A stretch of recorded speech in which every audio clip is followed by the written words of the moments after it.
in South Australia, Port Lincoln.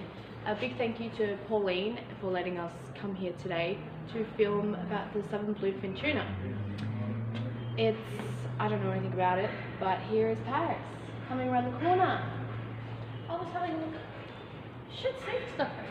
It's got a lot of good stuff around here. Awesome. Yeah. Yes. So we're talking about the Southern Blue Fin Tuna today. We are talking about the Southern Blue Fin Tuna today. Yes. Yes. They are in fact critically endangered. The Southern Blue Fin Tuna. It's not good. No, it is not good. It is a species that we could quite easily lose. And that is where, now I'm going to say mariculture, because as I explained in aquaculture and mariculture, there is a difference between aquaculture and mariculture. Yes. Aquaculture is more your freshwater, whereas mariculture is exactly what it sounds like, marine aquaculture, marine culture. So what we do here in Port Lincoln is the Southern Blue Fin Tuna are caught around New South Wales area, and they're brought up very slowly on what they call a clipper, and it's the purse seine is what is used. And the Tacoma was the very first one to do this. We went around the Tacoma this morning. We did a show this morning on the Tacoma. We did. So I urge you guys to watch that one first. It is a huge part of history in Port Lincoln, and particularly the Southern Blue Fin Tuna fishing. It is absolutely incredible. I don't think people really have any idea just how hard these fishermen had it back in the day. It was extremely difficult. Amazing job. They did an incredible job bringing these tuna on board, and we do explain in that video how many tuna they brought on board. These guys, hat off to them. Yes, and you can even do the experience for yourself. Yes. It's a ladies and a men's time. It's well worth it. It's amazing. Jump on their website. Now, just getting off the Tacoma for a moment and getting back to the Southern Blue Fin Tuna. So it is extremely endangered. It's critically endangered. So we're close to losing them. Yeah, the Southern Blue Fin Tuna. Now, the Southern Blue Fin Tuna can grow up to 2.5 meters and weigh up to 260 kilos. Wow. So we're not talking about a small fish, and they are a teleost fish. They are part of the teleost fish, so they are pelagic. So they spend most of their time in the pelagic area. So for those who don't know what a pelagic is, what's the pelagic? Pelagic is that epipelagic area, which is the sunlit zone in our ocean. So that's your top layer. So that's where most of your sunlight goes to. Yeah. And then you get down into the mesopelagic and all of that. So the interesting fact about the Southern Blue Fin Tuna is that they can dive down to depth of 2,500 meters. So for a teleost fish to be able to do that is absolutely incredible. Yes. Now, it is due to the fact that they are endotherms and they thermoregulate that allows them to be able to dive to 1,000 meters in a few minutes. Wow, that's really cool. So they can quickly dive down to 1,000 meters in just a few minutes. Wow. And go further, a little bit slower, down to 2,500 meters and back up again. Wow. So we're looking at a fish that is extremely, the way in which the tuna is, the Southern Blue Fin Tuna is completely different to other teleost fish. We actually have a mounted model here of the Southern Blue Fin Tuna. We do. So I'm going to go through some of the parts for the Southern Blue Fin Tuna. So, like other fish, we have the dorsal, we have the rear dorsal and the dorsal, pectoral, lower pectoral, anal, and your caudal fin. Yeah. Now, the Southern Blue Fin Tuna, different to other teleost. These here are soft finlets. Okay. So these finlets are generally yellow. Yeah. And they're quite soft. The tail has a yellow tinge to it as well. So bluefin means exactly that. Yep. So it's a bit of a darkish, blackish blue. Yeah. So this one here would be a bluefin. This would be a bluefin. Yeah. The difference between other tuna and these ones is they have this lump here on the side. Yeah. It's on both sides. Now that's called a chordal keel. Okay. It's called a chordal keel because it's just in front of the caudal fin, which is otherwise known as a tail fin. So it's just in front of this caudal fin. Now the Chordal Keel is exactly what it sounds like. So think of it as a keel on a boat. Yeah. On a yacht. To keep its balance. Yeah. So this gives it balance and allows it to swim as well. So it gives it balance, and it gives it that balance and buoyancy to be able to go. So the Chordal Keel is at the back of the tuna, and it's generally yellow, and it's quite soft, like you can move it around. Now the tuna, the Southern Blue Fin Tuna, has spikes through here, through the tops here. So there's a little bit of a zebra. They do have a toxin in it. I have been, as you know, I work with tuna. I have been spiked on quite a number of occasions. Can the toxins from the bluefin tuna or any sort of tuna kill a human? Not as a general rule. It can make you very, very sick. Yeah. As you've seen, when I've been spiked, I've come home and later that evening I've felt sick. I felt lethargic. I've just wanted to sleep. I've had headaches and just that general feel of just feeling ill. Yeah. These spikes can in fact snap off and stay in your skin, in your body.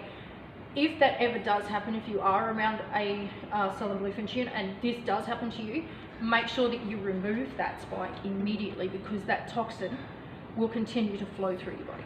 Yeah. So they are toxic to touch. So through their body, an interesting fun fact about the Southern Bluefin tuna, and any bluefin tuna really. Yeah. These guys, when they are faced with a predator, what they will do is they inflate their body with water. So they will inflate their stomach completely with water and bloat it out. Now what happens is when they bloat it out, they've got tiny little spikes in their skin. Wow. You can't see them.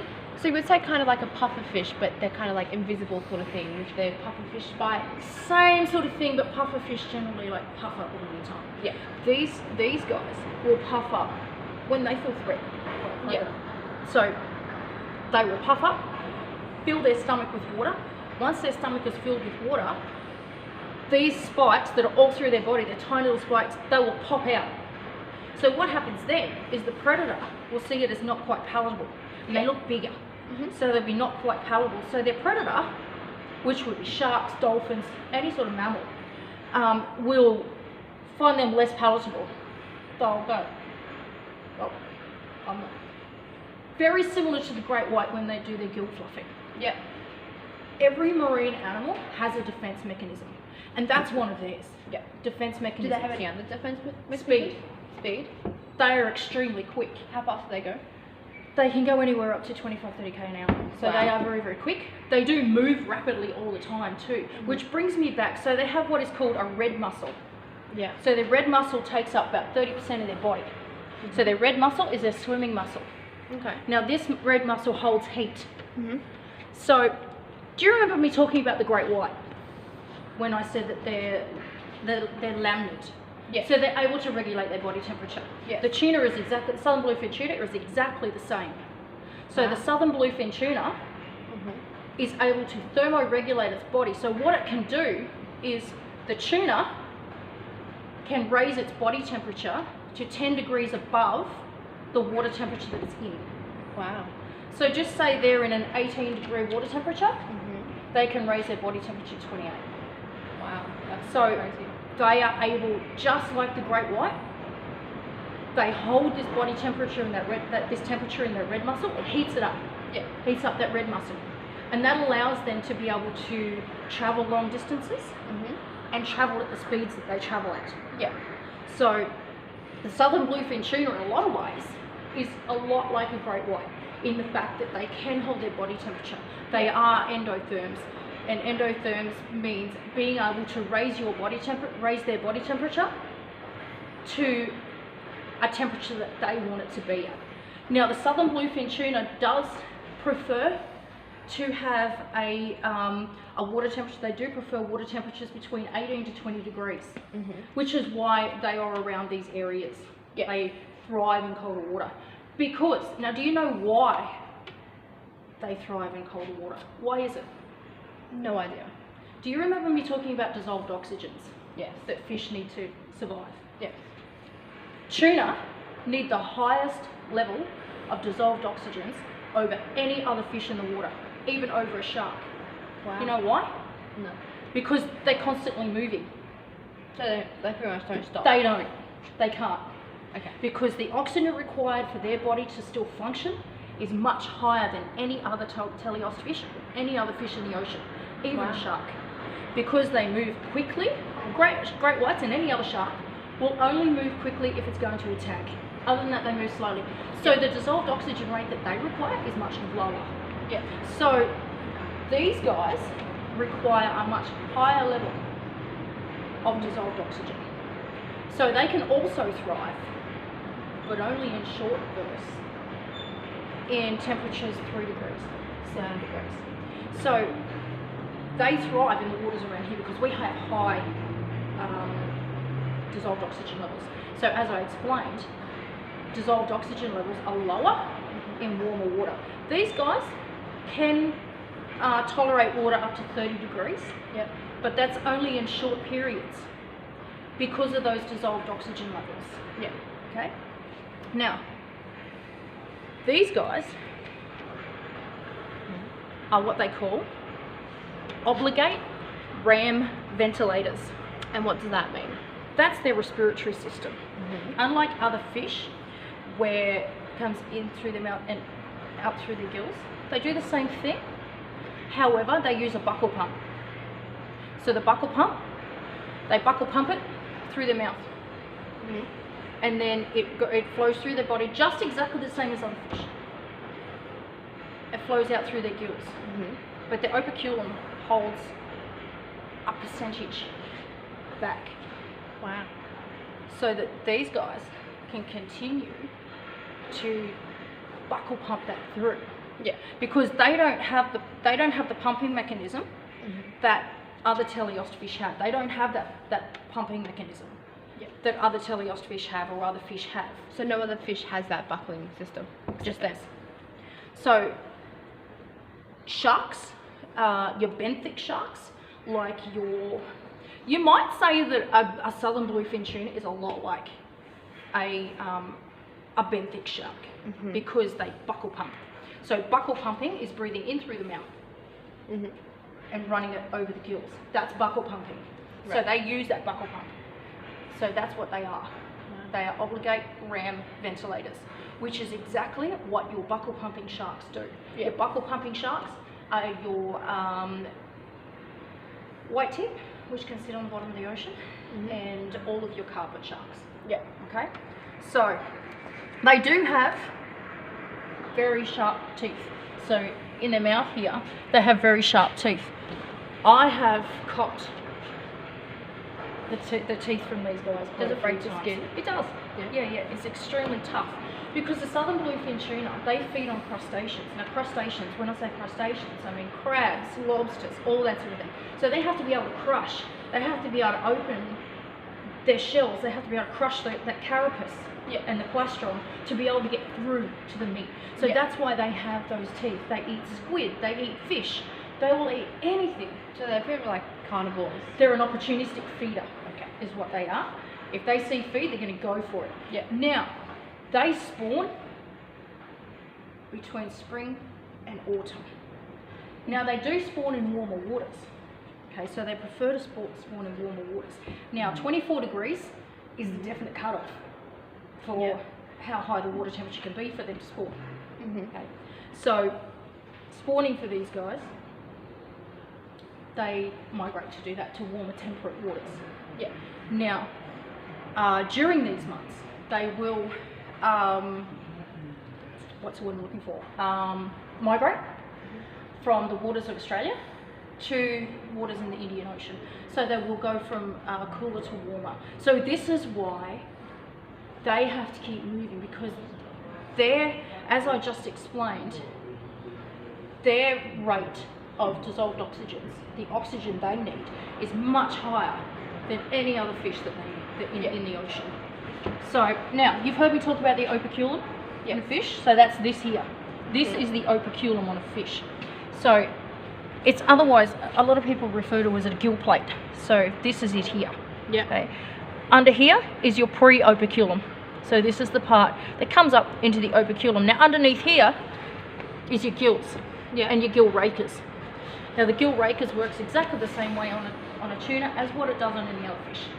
It weaves out anything that might not be right for the fish. So it'll weave out the water, it'll weave out food that's not quite right. So the Southern Blue Fin Tuna is a lot different to a lot of other fish. Yeah. Wow. Have any questions so far? So, as you said, you know, the farming of tuna, the mariculture. Yes. The mariculture. How's that work? How's it done? Yeah, okay. So it actually started back in 1949 is when it started.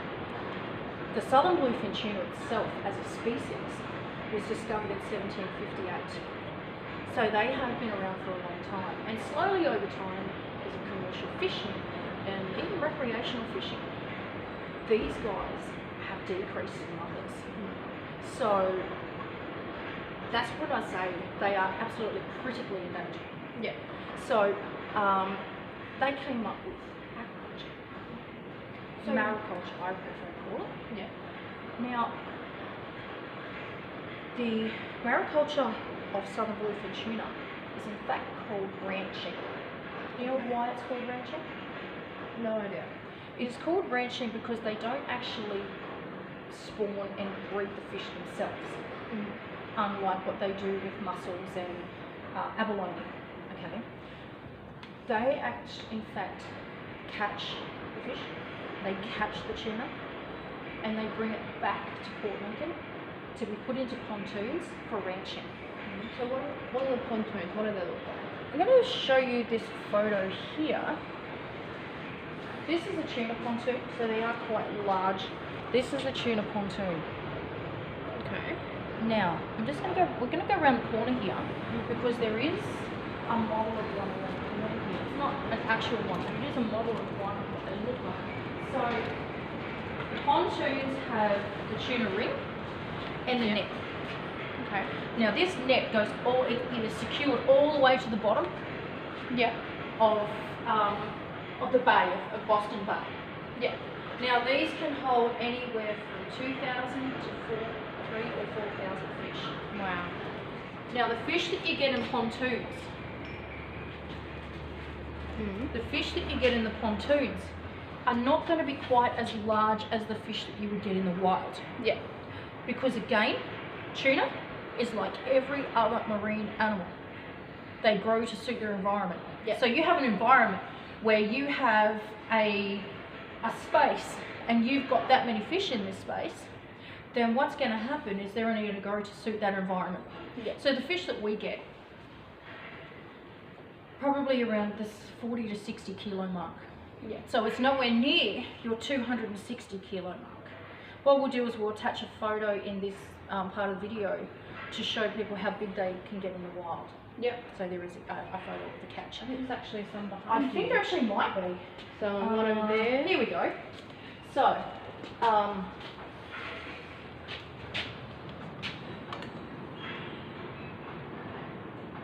and I think there's another one down here as well, which we're hoping we can get the camera down to see. So just here. So they do grow quite large, and they are very, very heavy. If we want to turn around, there is in fact a board with tuna farming and harvesting on it. So the tuna farming began in 1949 and it has slowly gotten larger and bigger as the years have gone on. We have the steer group, we have dingo tuna, we have sea coal as well, who are three of the biggest in Port Lincoln. And harvesting is done in winter. Yeah. Wow. So this is all how it's done. This is all how it's done. Now generally what happens is they'll take two boats out to the pontoon. Yeah. And they'll have them side by side and they'll have a chute going into the pontoon. Yeah. And they have divers. So the divers will collect them and they'll... So divers like this? Correct. So this is what they do. And they get them and they put them on board through the chute. Now, when we talk about half a harvest means one boat. So when they do half a harvest, it's only one boat that has gone out, Yeah. which is around about 300 fish. Yeah, that's still a It is a lot of fair fish bit. on one boat. A full harvest is when there is 2 boats going out. So what happens is when that first boat gets filled up, then they start shooting them down to the second boat. Yeah. So you'll end up with anywhere between 600 to 1,000 fish. It depends on the size again of the fish. Yeah. So we've had times where we've had 1,000 fish on a full harvest. We've had times where we've had 600 fish on a full harvest. It just depends on the size. So the bigger the fish, the less you're going to get in your full harvest. Yeah. Okay? Your half harvests generally occur during rough weather. Because it's too unsafe and too unstable to get both the boats out there for the chute to go to the other boat. Yeah. So generally, rough weather is when the half harvests occur, or towards the end of harvest. Yeah. So in Port Lincoln in South Australia, a lot of the farmed fish will go to Japan. So That's the main source. that's the largest export. Yeah, is to Japan. Do they go anywhere else besides Japan? Not really. Not really? No, Just Japan. not really. Just Japan, really. So this is actually an interesting place in here because we do have, like we have the model of the pontoon, and they catch like other fish, like white redfish, like this. There's a lot of like fish that they do catch. But these are the ones we're talking about today, which is the Southern Blue Fin So that Tuna. pretty much shows the bigger, how big you they can see get. the bigger sizes of them, but they can get bigger than this. Wow. That's crazy.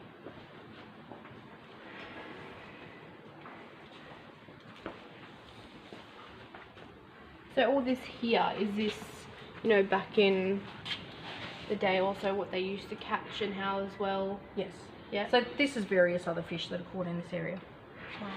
Now, the Southern Blue Fin Tuna during the day will dive to depths of up to 150 metres. At night, they generally tend to stay around in more shallow waters, around 50 metres. Now, they do forage around the shallower waters, and that they will forage around there looking for food. But as a general rule, they just keep on the move. They just keep moving. So they are very, very quick. They're very, very fast moving. They are one of the fastest fish in the water. Wow. And as I explained before, they are a lot like the great white, where they can hold their body temperature, they can raise their body temperature, and they do heat up that red muscle. Now, as I said, the red muscle takes up about 30% of their body. Yeah. And that's their swimming muscle, and that's what allows them to swim and allows them to keep going to such long depths, to long distance swimming and to depths. Yeah. So that's what allows them to do it. And they do need, as I said, they do need higher rates of dissolved oxygens than what other fish do need.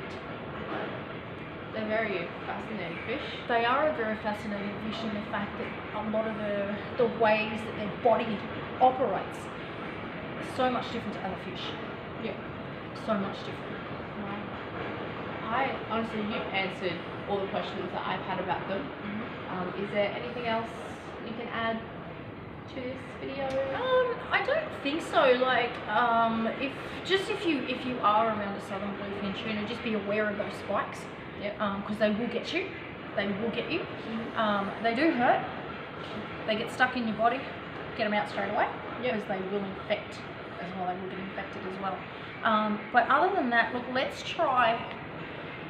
get it out there. Let's try and preserve the Southern Blue Fin Tuna. Is there any way that anyone can donate some money to help the Southern Blue Fin Tuna, or? There would be what we'll do is we'll attach a link to this video of where they may be able to donate to save the Southern Blue Fin Tuna. A lot of the marine conservation groups do get to that. But we do need to preserve this species because it is critically endangered, which means it's almost extinct. Which is not good. It is not good. It is not good, considering that they are. I love them. Now, do you know how they got their name, Southern? No idea. Okay, they're called the Southern Blue Fin Tunas because they spend most of their time, and they are found in the southern waters in the southern hemisphere, in the open oceans of the southern hemisphere, and that is why they're called the Southern Blue Fin Tuna. Wow. Yeah, and the Atlantic Blue Fin Tuna is from the Atlantic. Wow. I think Atlantic Southern Blue Fin Tuna should be another video. Atlantic Bluefin Tuna. Atlantic. no southern in there. Oh, just Atlantic. Atlantic bluefin I tuna. think we should Yes. do a video about that as I well. think we should. Are they very different? They are slightly different. Yes. Slightly? Yes. Wow. Yeah. A lot of tuna generally, as a rule, have the same sort of functions. Yep. But they look different. But the Southern Bluefin Tuna is the one that we have here. It is the one that is most prominent in Port Lincoln, and Port Lincoln is the only place that this ranching is done. It's one of the only ones with the water temperature. Well, there you go. And that's all you've got today for the Southern Bluefin Tuna? Yes. Oh yeah. Alright. See you Bye. later, guys.